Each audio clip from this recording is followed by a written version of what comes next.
Yes, mpola mpola tukwaniriza nateera ku mukutu gwaffe omuganzi ogumanyikiddwa nga Uganda Mukamooli amanya n'eddoboozi bampita Ntambi Jimso, Rich Boy Maksudi Junior. Abawagizi ba Bobi Wine wetwogerera batandise dda okuwera enkolokoto bagamba nti nno Ssaabasajja Kabaka wa Buganda bw'atatwalibwa ebweru w'eggwanga kuba nti ajjanjabibwa bajja kukola akatiisa. Bingi ebigenda mu maaso n'okuba nti byogerwa era nga bingi byetugenda okuba nti kutuusaako mu maaso. Nakato alina byatugambye era ngenda kusaba producer wange mpola mpola ogende mu maaso n'okuba nti oleetera vidiyo abantu bano basobole okuba nti bagiraba ng'ekintu nga bwe kirina okuba nti kitambula. Olwo nno then tukomewo mpola mpola. Ssaabasajja nga bw'omulaba ali mu mbeera mbi ddala era nga bannayuganda bagenda mu maaso n'okuba nti beewaliikirira about their king. Now bingi ebigenda mu maaso n'okuba nti byogerwa. This is the high time osobole okuba nti naawe obyerabirako bagenda kutandikira okwekalakasa. Lwaki bagenda kwekalakasa? Biki bagenda kuba nti bakozesa okwekalakasa? Bye tugenda okuba nti kutuusaako right about now. Thank you.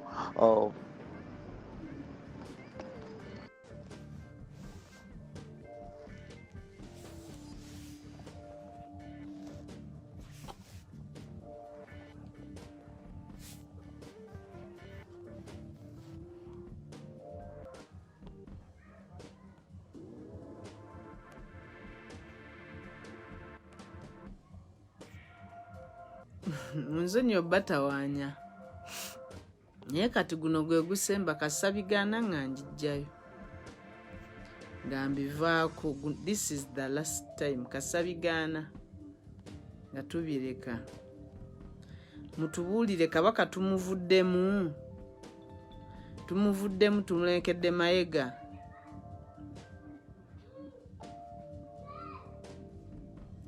Oba oli Muganda oba toli Muganda naye ng'oli Buganda oba nga wawasa Muganda oba nga mikwano gyo Baganda nga wasomera mu Buganda wasoma n'Abaganda, saagala osirike nga Kabaka ali bw'ati.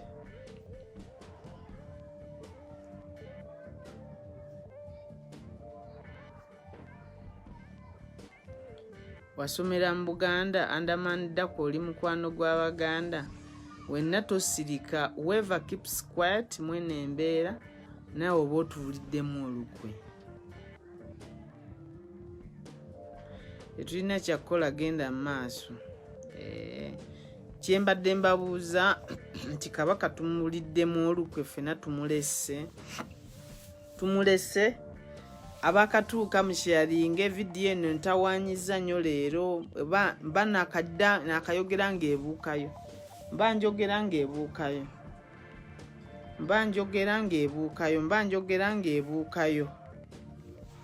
Le mugisharinge mbadde mbagamba network entawaanya oba waliyo abajja.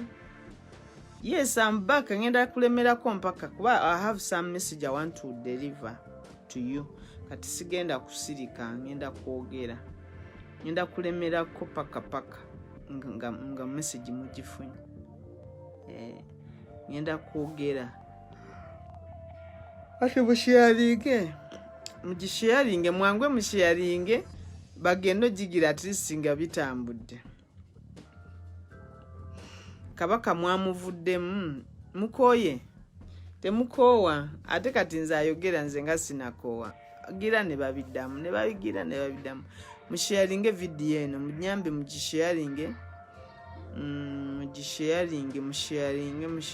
musharinge. Mukama wange Roni Kavuma sinnakulaba. Mukama wange Abe Oxford sinnakulaba. Rogers Kawugo by Regents Kato Alpha mwanyinaze sinnakulaba. Kawoya sikulaba. Mugisharinge nabanke Joyce kindly share. Musoke Absolmon wasiibye ate lwaki Tino Mugisha Ismail, Assalamu alaikum. Why are you asking such a question? Ivan yasalawo.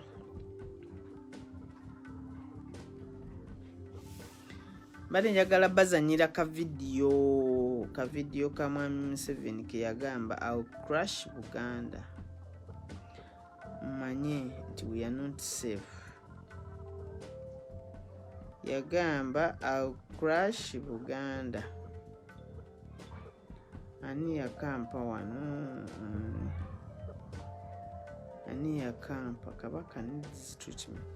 Kabaka needs treatment. Na ndabye ki state abatakanga namwe musiriwala nga muga simanya abaki abana b'engoma nga bagamba ngwaliwe ebbaluwa agenda beri mu kutambula bwa abana b'engoma basazeewo mbu obujjanjabi bwa Kabaka mu bukwasiza gavumenti.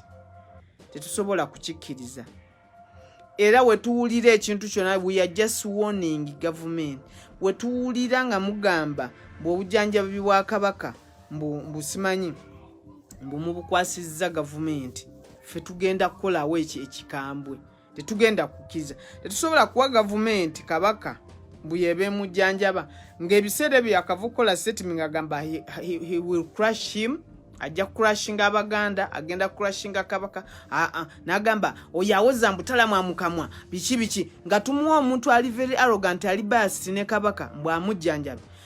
Abambeja n'abalangira oba mukoze ki biki bye bipapula bye muli mu kuzunza mayiga byoli mu kuzunga ngo okukuta munange tetugenda kubikkiriza.